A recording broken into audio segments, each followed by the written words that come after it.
Hello everyone, welcome to PW Pharma. My name is Pankaj Dagar, your pharma mentor. IIT BHU, one of the dream institute of all pharma aspirants. अगर आपका भी मन है M form अपना pursue करने का IIT BHU से, तो उसका एप्लीकेशन फॉर्म रिलीज हो चुका है क्योंकि IIT BHU ने पीजी एडमिशंस 2026 के लिए एप्लीकेशन फॉर्म स्टार्ट कर दिए हैं। ये फॉर्म स्टार्ट हुए थे 20 मार्च से और इसमें कुछ कंफ्यूजन है बच्चों को जो डिपेंडेंट है जीपैट के रिजल्ट पर, उनका कंफ्यूजन दूर करूंगा, प्लस आपको सारी इंफॉर्मेशन दूंगा इस वीडियो के अंदर, चाहे वो लास्ट डेट को लेकर हो, चाहे एलिजिबिलिटी को लेकर हो, चाहे एग्जाम पैटर्न को लेकर हो। तो इस वीडियो को कंप्लीट देखना क्योंकि यहां पर आपको सारी इंफॉर्मेशन मिलेगी related to IIT BHU PG admissions. Right, चलिए मैं आपको सबसे पहले बता देता हूं कि यहां पर जो स्टार्ट डेट है दैट इज योर 20 मार्च और जो लास्ट डेट है वो है 30 अप्रैल 2026 5 बजे। बच्चों को ये कंफ्यूजन है कि सर हमारा तो जीपैट का रिजल्ट आया ही नहीं है अभी, तो हम कैसे एप्लीकेशन फॉर्म फिल कर दें। बिल्कुल सही बात है, क्योंकि IIT BHU में अगर आपको पीजी में एडमिशन लेना है, खासकर फार्मा के स्टूडेंट्स को अगर एम फार्म में एडमिशन लेना है, तो उनके लिए एलिजिबिलिटी होती है या तो वो जीपैट क्वालिफाइड होने चाहिए या फिर गेट क्वालिफाइड होने चाहिए। ये एलिजिबिलिटी है। क्योंकि जीपैट का रिजल्ट अभी अवेटिंग है, तो आपको क्या करना है, आपको वेट करना है कि जब तक आपका जीपैट का रिजल्ट नहीं आता है तब तक आपको एप्लीकेशन फॉर्म फिल नहीं करना है।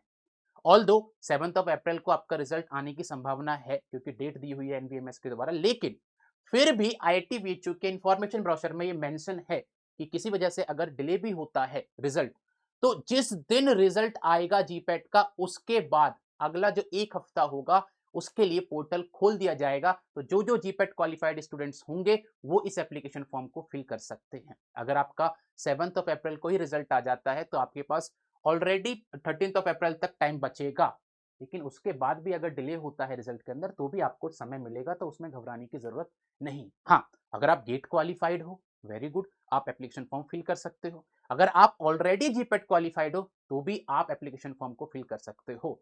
लेकिन अगर आप ये सोच रहे हो कि हाँ मेरा रिजल्ट और बेटर आ सकता है जीपैट 2026 का, तो मैं आपको ये सजेस्ट करूंगा कि प्लीज वेट, आपको अच्छा खासा टाइम मिलेगा अपना एप्लीकेशन फॉर्म फिल करने के लिए। तो आप जीपैट 2026 का रिजल्ट आने दो, उसके बाद ही एप्लीकेशन फॉर्म को फिल करना। इसके अंदर अगर मैं आपको बताऊं तो इसके अंदर पहले क्या होता है, जब एप्लीकेशन फॉर्म फिल कर देते हो तो उसके बाद शॉर्ट लिस्टिंग होती है कि किस किस कैंडिडेट को अलाउ किया जाएगा कि वो एग्जाम के लिए या फिर इंटरव्यू के लिए जाएं। राइट, तो उसकी शॉर्ट लिस्टिंग जो है वो मैं ये टेंटेटिव बता रहा हूं पिछले एक्सपीरियंस के हिसाब से कि 24 टू 30 अप्रैल जो है यहां तक शॉर्ट लिस्टिंग हो सकती है। इस डेट के बीच में ही कहीं ना कहीं आपकी लिस्ट आ जाएगी कि कौन कौन कैंडिडेट एलिजिबल हैं एग्जाम या इंटरव्यू के लिए। राइट, अगर मैं एलिजिबिलिटी की बात करूं, ऑल्दो सबको पता रहता है या तो आपने बी फार्म किया हो या फिर बीटेक इन फार्मेसी किया हो और आपके पास वैलिड जीपैट या गेट स्कोर कार्ड हो, उसके बेसिस पर आप अप्लाई कर सकते हो for pursuing M pharm in IIT BHU। Right, अगर आप जनरल या ओबीसी कैटेगरी से हैं तो आपके बी फार्म या बीटेक इन फार्मेसी के अंदर 60% या एवं मार्क्स होने चाहिए या फिर आपका सीजीपीए 6 से एवं होना चाहिए, 6 होना चाहिए। राइट, अगर आप SC ST या पीडब्ल्यूडी कैटेगरी से हैं तो आप 50% या 5.5 सीजीपीए पर एलिजिबल होते हैं to apply for admission. Right, उसके बाद अगर मैं आपको बताऊं यहां पर लाइक प्रोसीजर क्या होता है, किस तरीके से फ्लो चलता है IIT BHU में एडमिशन का सिलेक्शन प्रोसीजर का एम फार्म के लिए। सबसे पहले आप एप्लीकेशन फॉर्म फिल करोगे, उसके बाद क्या होगा, शॉर्ट लिस्टिंग ऑफ कैंडिडेट होगी, वहां से एक लिस्ट आएगी कि कौन कौन बच्चे हैं जो एलिजिबल हैं, जो कि एग्जाम देने के लिए इंटरव्यू के लिए जिनको कॉल आएगा। राइट, उसके बाद रिटन एग्जाम या इंटरव्यू होगा। ऑल्दो ये पहले लिखा रहता था दोनों के, या तो रिटन एग्जाम भी हो सकता है इंटरव्यू हो सकता है, लेकिन पिछले कुछ सालों से रिटन एग्जाम ही हो रहा है। एक समय था जब रिटन एग्जाम नहीं होता था एम फार्म के लिए, डायरेक्टली जीपैट के स्कोर कार्ड के बेसिस पर एडमिशन होते थे, बट अभी IIT BHU जो है वो एग्जाम कंडक्ट कराता है। राइट, इसके बारे में भी आपको कंप्लीट इन्फॉर्मेशन में दूंगा कि एग्जाम किस तरीके से होता है, पैटर्न क्या रहता है। देन उसके बाद जब आपका रिटन एग्जाम जो है वो कंप्लीट हो जाता है, देन फाइनल मेरिट लिस्ट लगती है और उस फाइनल मेरिट लिस्ट के हिसाब से आपकी काउंसलिंग होती है डॉक्यूमेंट वेरिफिकेशन के साथ साथ। राइट, यहां से आपको ऑफर लेटर मिल जाता है। ऑफर लेटर मिलते ही आपको विद इन 2 डेज आपको फीस फिल करनी होती है। आपको एक स्पेसिफिक टाइम दिया जाता है कि आपको अपनी फीस जमा करनी है ताकि आपकी सीट जो है वो लॉक हो जाए। राइट, चलिए उसके बाद अगर मैं बात करूं आगे, यहाँ पर सीट्स की अगर मैं बात करता हूँ, यहाँ पर टोटल 49 सीट्स होती हैं। यहाँ पर अगर मैं ब्रांच की बात करूँ तो जो मेजर ब्रांचेज हैं वही हैं यहाँ पे फार्मास्यूटिक्स, फार्मास्यूटिकल केमिस्ट्री, फार्माकोलॉजी और फार्माकोग्नोसी, ये 4 मेन ब्रांचेज हैं यहाँ पर। लेकिन एक चीज है इसमें कि यहाँ पर एमफार्म की जो सीट्स हैं वो ब्रांच वाइज डिवाइडेड नहीं होती जैसे कि आपको नाइपर में देखने को मिलती है, यहाँ पर ब्रांच वाइज आपको डिवीजन नहीं देखने को मिलता है, राइट। यहाँ पे अगर मैं बात करूं कैटेगरी वाइज की, तो जनरल ओपन की जो सीट्स होती हैं वो 20 होती हैं, ओबीसी की जो होती हैं वो 13 है, एससी की 7, एसटी की 4 और ईडब्ल्यूएस की 5 सीट्स हैं, और ये टोटल 49 सीट्स हैं हमारे पास। क्लियर। उसके बाद अब इंपॉर्टेंट बात कर लेते हैं कि सर एग्जाम पैटर्न क्या होता है। यहाँ पे एग्जाम पैटर्न की अगर मैं आपको बात करूं तो यहाँ पे आपको 100 क्वेश्चंस मिलते हैं, और उन 100 क्वेश्चंस के अंदर आपको फार्मा और नॉन फार्मा के क्वेश्चंस देखने को मिलते हैं। मेजोरिटी ऑफ द क्वेश्चंस होते हैं अराउंड 85 टू 90 क्वेश्चंस जो होते हैं वो आपको मिलते हैं फार्मा से।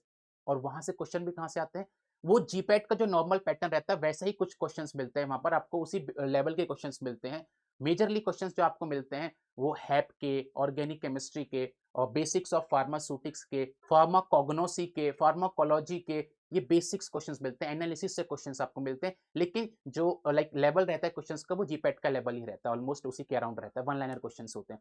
इंपॉर्टेंट चीज ये है, ये कंप्यूटर बेस्ड टेस्ट नहीं होता है, यहाँ पे आपको ओएमआर सीट फिल करनी होती है। तो आपके पास 100 क्वेश्चंस होते हैं और आपको मिलता है समय 2 घंटे का। 2 घंटे के अंदर आपको क्वेश्चन सॉल्व भी करना है, साथ ही साथ आपको ओएमआर सीट को भी फिल करना है। बट कमाल की बात यह है कि इस एग्जाम में कोई भी नेगेटिव मार्किंग नहीं होती है, तो बच्चों को डर नहीं होता है कि वो सारे के सारे क्वेश्चंस अटेम्प्ट कर कर आते हैं। यहां पे अगर मैं आपसे बात करूं, यहां पे जो कट ऑफ होती है वो जनरली, मैं प्रीवियस ईयर के एनालिसिस के हिसाब से बोल रहा हूं, cut off generally 60 to 70 marks तक जाती है, और हाईएस्ट मार्क्स की अगर मैं बात करूं तो 80 टू 85 तक चले जाते हैं यहाँ पे। तो ये बात भी आप ध्यान रखना, राइट। उसके अलावा अगर मैं बात करूं नॉन फार्मा के सेक्शन की, नॉन फार्मा का सेक्शन जो होता है, ऑल्दो बहुत लोग बोलते हैं कि डिफाइन करते हैं कि इसमें 90 और 10 का रेशियो रहता है, बट ऐसा रेशियो फिक्स नहीं होता है आईटीबीएचयू के एग्जाम में। कई बार 10 क्वेश्चंस भी आते हैं, कई बार 8 क्वेश्चन भी आते हैं, कई बार 15 क्वेश्चन भी आते हैं नॉन फार्मा के, तो कुछ भी फिक्स नहीं है। या फिर यहाँ पर अगर मैं फार्मा के पोर्शन की बात करूं तो यहाँ पर भी फिक्स नहीं है कि कॉलोजी के क्वेश्चन ज्यादा आएंगे या फिर हैप के क्वेश्चन ज्यादा आएंगे, किसी के भी क्वेश्चन ज्यादा आ सकते हैं, कम ज्यादा हो सकते हैं, क्योंकि डिपार्टमेंट के अंदर ही पेपर बनता है और डिपेंड करता है कि कौन सा डिपार्टमेंट पेपर को डिजाइन कर रहा है, राइट। तो उस चीज पर डिपेंड करता है। उसके अलावा अगर मैं बात करूं, यहाँ पे इतनी सारी इंफॉर्मेशन हैं, देन आपको यहाँ पे जब आप एग्जाम दे देते हो, एग्जाम देने के बाद फाइनल मेरिट लिस्ट लगती है, आपके डॉक्यूमेंट जो हो वो वहीं के वहीं वेरीफाई कर दिए जाते हैं। अच्छी बात ये होती है कि आप जिस दिन एग्जाम देने जाते हो, याद रखना एग्जाम देने के लिए आपको आईआईटी ही जाना पड़ेगा, और एग्जाम देने के लिए सिर्फ वही लोग जाते हैं जिनका शॉर्ट लिस्टिंग के टाइम पर लिस्ट में नाम आता है। अप्लाई सब लोग करते हैं लेकिन शॉर्ट लिस्ट बहुत कम लोग होते हैं, राइट। तो ये बात भी ध्यान रखना। इसकी फीस की अगर मैं बात करूं तो यहाँ पे जो जनरल कैटेगरी के स्टूडेंट्स होते हैं उनके लिए 500 रुपीज के फीस होती है, और जो कैटेगरी के स्टूडेंट्स होते हैं एससी एसटी या फिर पीडब्ल्यूडी के, उनके लिए 250 रुपीज फीस होती है। ये यहाँ पर इंफॉर्मेशन है related to your IIT exam, and I hope आपके बहुत सारे डाउट्स जो है वो क्लियर हो गए होंगे। सबसे बड़ा डाउट ये था कि हमारा जीपैट का रिजल्ट नहीं आया तो क्या हम फॉर्म को फिल करें। नहीं, अभी आपको जरूरत नहीं है, आपको सफिशिएंट टाइम मिलेगा, आप उस टाइम पर फॉर्म को फिल कर दीजिएगा, और जीपैट का रिजल्ट का वेट कीजिए। अगर आपने एग्जाम दिया है, मे बी आपका स्कोर अच्छा है, क्योंकि स्कोर के बेसिस पर ही शॉर्ट लिस्टिंग होनी है। तो आई वुड सजेस्ट कि आप वेट कीजिए, वेट करके उसके बाद अप्लाई कीजिएगा। So that's it from my side. Thank you so much for joining. We'll meet in some other video with some other information. Thank you everyone.